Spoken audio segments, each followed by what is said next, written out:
喺呢個科技發達嘅年代，溝通變得越嚟越方便，但人與人之間嘅關係反而越嚟越疏遠。又到咗收工嘅時間，每個人都只掛住佢沉重嘅腳步，而佢亦都唔例外。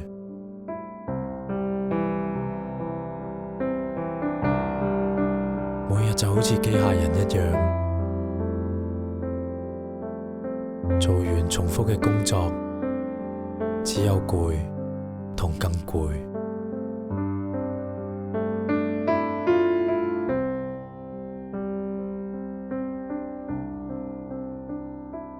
而更令人失望嘅係，當你遇到樓上樓下、隔離鄰舍嘅時候，都唔會再打一聲招呼，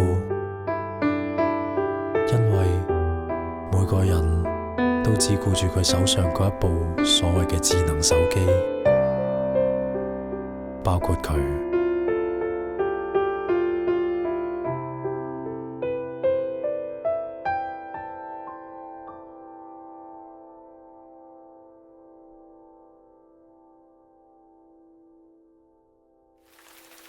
喺嗰個仲係用書信溝通嘅年代，你只可以用紙同筆去寄託你嘅感情。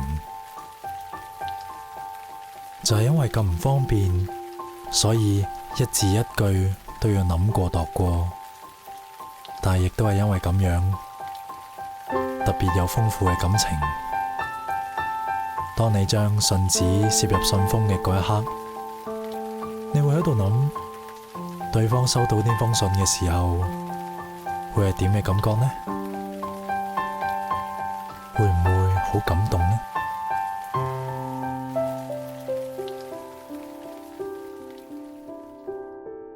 到咗嗰個每個人皮帶上都有一部黑色嘅小盒子嘅時候，嗰一部叫 call 機嘅嘢就牽繫住你嘅心跳。當佢響起嘅時候，你就會即刻走去電話亭，拎起個電話打俾嗰位朋友，同佢講出你心底嘅說話。慢慢隨住科技發展，信息嘅傳遞越嚟越快。當你有一日撞到你嘅舊朋友嘅時候，你會同佢講：係啊！哇，避雨啊！得閒聽啦！我而家咩台？我咩台？三台咯。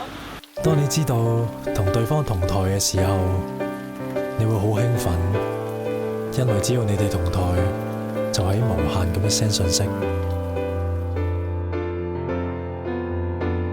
今時今日，信息發展得越嚟越快，我呢一刻 text 你，下一刻你就會收到。我甚至可以 check 埋你收唔收到，但係咁樣，我哋偏偏收埋最心底嗰句說話。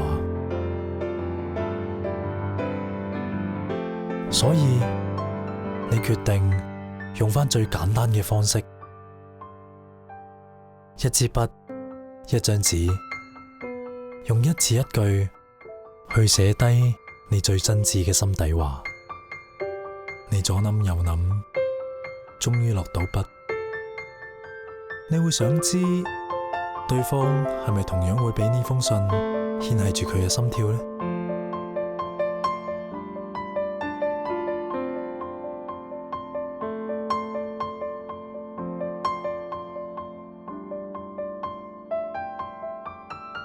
將你最真摯嘅感情寄出去，